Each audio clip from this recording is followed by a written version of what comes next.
Like, they're suing me for something I didn't do. It's just the most bullshit thing. And I literally had to pay them a lot of fucking money. Jake Paul just found himself staring down a Netflix lawsuit, watching that Anthony Joshua fight unfold. I knew exactly where this story was headed from the opening bell. I heard that Gervonta Davis was being very difficult to work with and Netflix was just waiting for a reason. Netflix threw everything behind this event. Global streaming, serious boxing presentation. None of that influencer circus act nonsense. This was Joshua versus Paul on their platform, with real stakes, real judges, real consequences in front of cameras that wouldn't lie. Yeah, we think he broke his jaw. He's fine. We met with Netflix afterwards. He took a shower. He drove himself to the hospital. A broken jaw is very common in sports, particularly in boxing or MMA, and I think the recovery time from the... Jake strutted in projecting that untouchable energy he built his brand around. Confident, different, bulletproof. That was the whole marketing angle they sold to viewers. Problem was, the guy waiting for him wasn't some washed-up mixed martial artist or retired basketball player trading on nostalgia. Anthony Joshua brought Olympic gold, 2 unified heavyweight titles, and a decade of getting hit by legitimate heavyweights who don't perform for social media followers. Anthony Joshua didn't throw a single straight right hand for 6 rounds. That experience difference was brutal to witness. Joshua carried Olympic credentials, world championship rounds, and losses that actually educated him about elite competition. Jake brought viral moments, promotional clips, and a carefully curated opponent list. The physical advantages were even more lopsided. Length, weight, power, rhythm, mental composure. Joshua owned every category without needing to advertise it. Jake required constant noise just to stay relevant. And not only did you not get knocked out, you dropped and said, wow. I was like, wow, that was nice. I was on the ground. I was like, that was a good shot. Did he surprise you with his power? To be honest, no, but I mean, he surprised my jaw. This marked Jake's first encounter with an active, prime world-class boxer who had zero to gain and reputation to defend. No protective narrative, no safety net, pure exposure. The second that opening bell sounded, I recognized the shift. This wasn't about victory anymore. This was about lasting long enough to avoid complete humiliation, because defeat here meant more than getting knocked out. It meant watching the Jake Paul formula crumble live in front of millions. The notion that attitude could substitute for skill finally met reality on global television. Jake's strategy became obvious immediately. Circle, evade, clinch, separate, repeat. No aggression, no ring control, no dominance, just movement designed for survival. Joshua allowed this dance to continue. That's the detail most people overlook. Joshua deliberately controlled the tempo, studied distances, gathered information, let exhaustion weaken the target before power finished things. Jake moved like someone avoiding drowning. Each clinch bought precious seconds. Every zecher meant borrowed time. Joshua stayed patient. He observed. That's real championship experience. When you recognize your opponent burning energy just to survive, you let physics work. Looks like Jake Paul is trying to bait him into something, but he's the one that's hit the canvas twice in this round. Incredible. Round 5 changed everything. The breakdown arrived.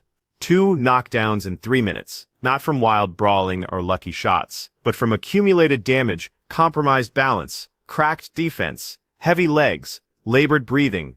That round exposed every illusion surrounding this matchup. Jake wasn't unfortunate. He was completely overwhelmed. Round 6 became a formality, one perfectly timed power connection. No drama, no debate, just simple physics.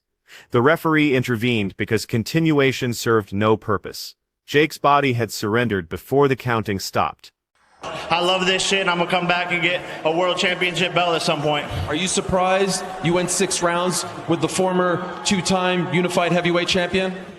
Honestly, I'm not surprised. I just got tired, to be honest. It was just so much. The aftermath reactions revealed everything. People expressed surprise he survived 6 rounds, but also shock at how defenseless he appeared once genuine pressure mounted. That wasn't courage on display. That was systematic destruction, filmed from multiple angles, with nowhere to hide. The tough talk evaporated quickly. Hours later, Jake was hospital-bound, transported for medical evaluation. No victory speeches, no chest thumping, just bright medical lighting and healthcare workers performing their duties. I'm a little fucked up, but will you take care of me forever and ever? Look, I'm just being honest about what happened here. Medical reports delivered harsh news. Fractured jaw, then updated to double fracture. Not rumors or speculation. Imaging verified the damage. Recovery timelines stretched 4 to 6 weeks minimum. Assuming perfect healing. That's not surface damage. That's structural bone injury. And people need to grasp what this actually involves. Jaw fractures affect basic functions. Eating becomes complicated. Speaking gets restricted.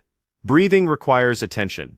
Training stops indefinitely. This isn't appearance-related, this is foundational damage, the type of injury that transforms your relationship with fighting, if you return at all. But Jake stayed Jake, attempting damage control, social posts, humor, swagger captions, converting hospital stays into content opportunities. Even profile pictures embraced the mockery. Zero ownership, zero introspection, just brand management. Yeah. But I just pissed him off. Then he broke my brother's jaw. His jaw, huh? Yeah, he exploded his jaw. Yeah? You don't care, though. Jake's having a fucking blast. We'll see him back again for sure? Yeah. That's where things turned pathetic. He absorbed the beating, then tried converting trauma into marketing material while everyone watched. The optics were devastating. Someone claiming fearlessness while documenting the results of facing legitimate competition.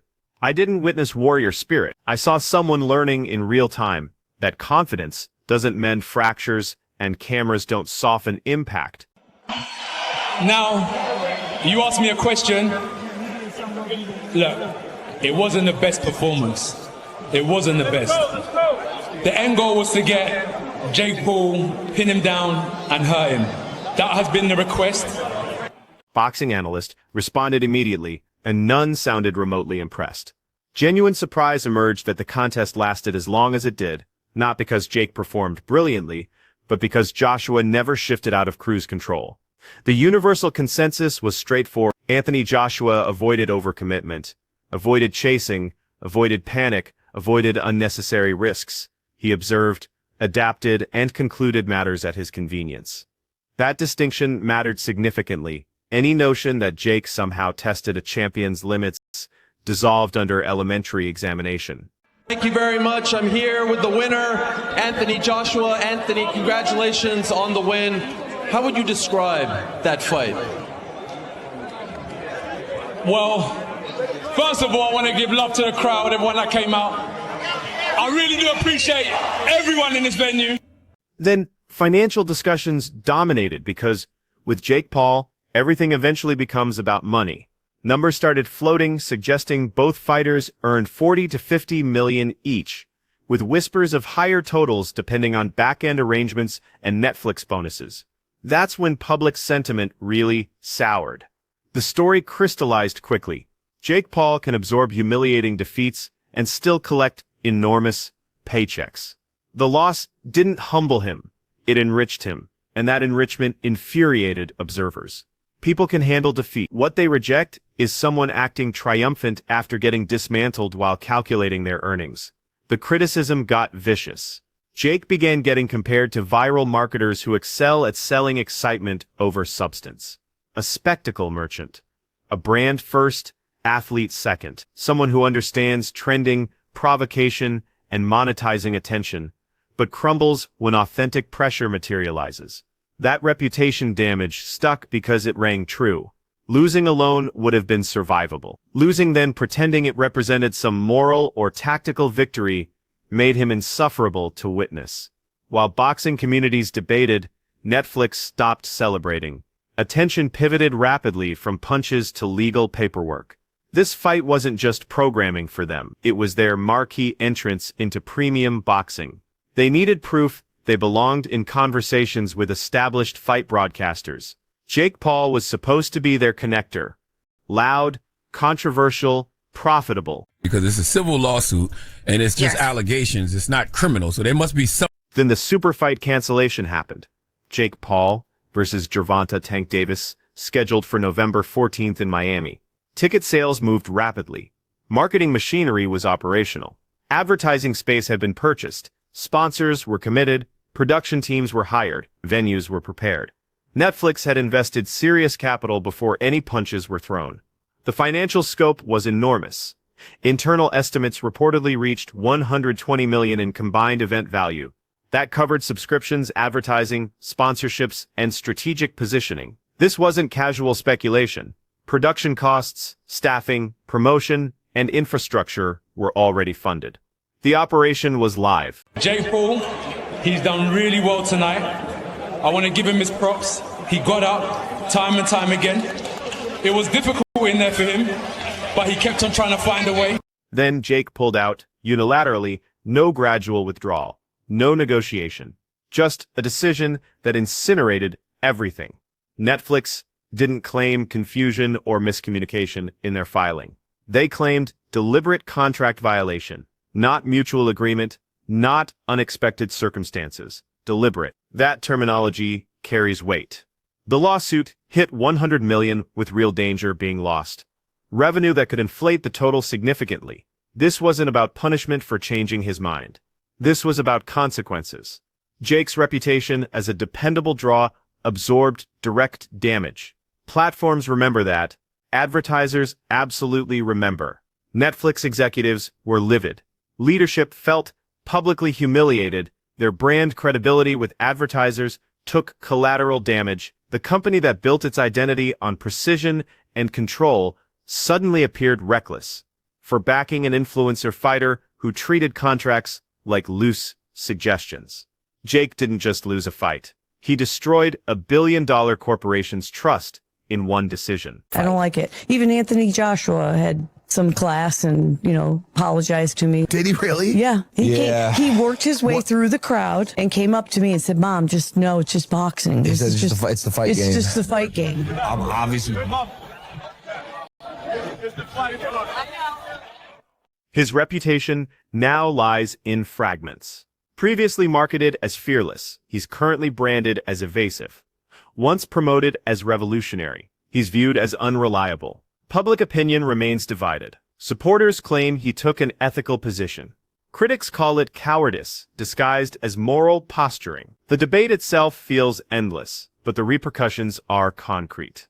Sponsors are quietly reevaluating. Future platforms hesitate, trusting someone who can abandon global events without hesitation. Legal warfare consumes attention, resources, and forward momentum, regardless of your social media presence. While attorneys negotiate, preparation stops.